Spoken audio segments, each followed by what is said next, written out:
The language of FOL is not the final word on the use of artificial languages to study logic.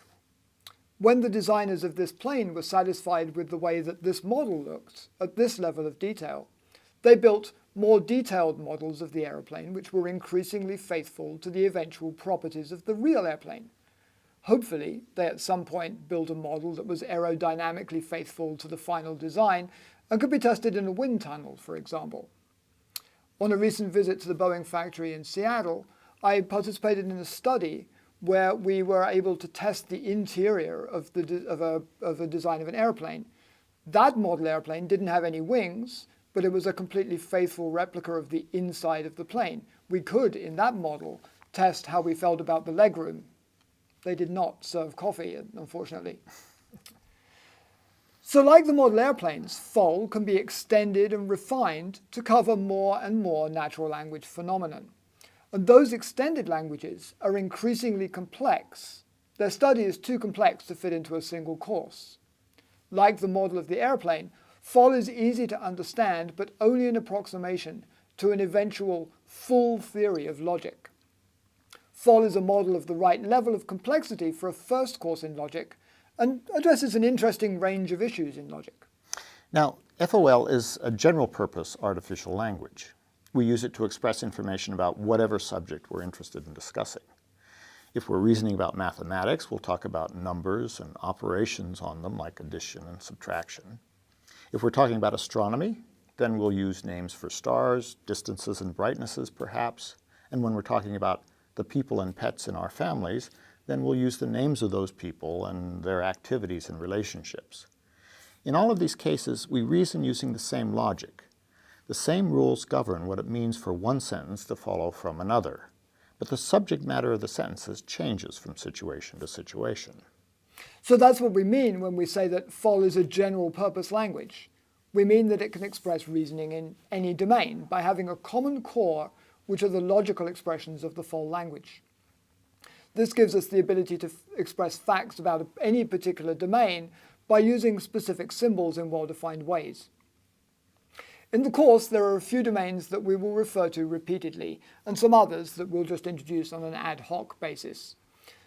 The language that we'll most frequently use is the blocks world language, and that language concerns blocks of various shapes and sizes and their positions on a checkerboard. We'll also give many examples in more everyday languages concerning people and their pets. And on special occasions, we'll use examples from mathematics. Now, when we do, the point is never really to do complex mathematics, and you don't have to understand mathematics in order to take this class. In fact, most of the examples that we give are pretty simple and just illustrate the use of FOL in this domain. In fact, the reason that we use these languages is to remind you that the principles underlying FOL are applicable to a wide variety of domains and situations. We'll be making extensive use of lots of other tools in this class too, primarily software provided as part of the Language Proof and Logic courseware package.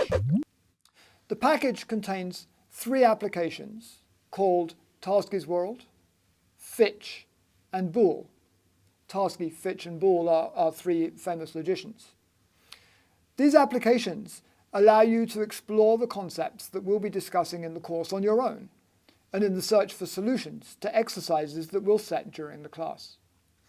Now, we'll have much more to say about the software as the course progresses, but essentially Tarski's World and Boole allow you to explore alternative ways of thinking about the truth of sentences of FOL.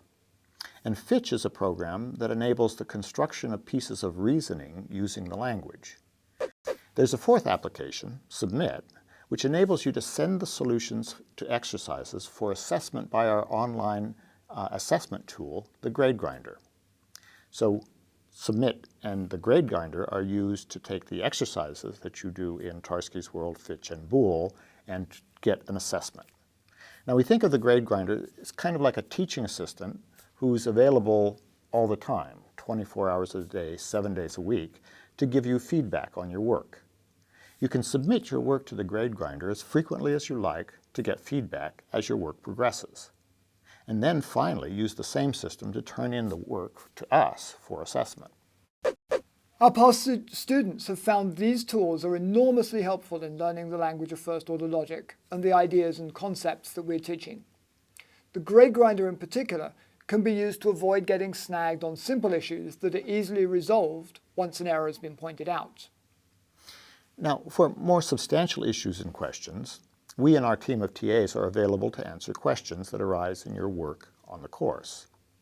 But don't forget the most important resource of all, your fellow students.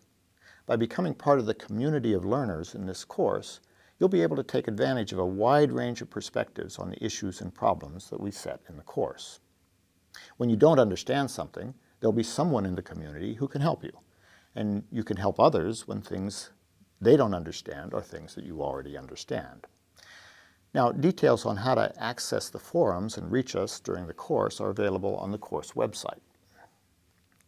In the next class, we'll begin our journey studying the language of first-order logic. We'll look forward to seeing you then. Bye-bye.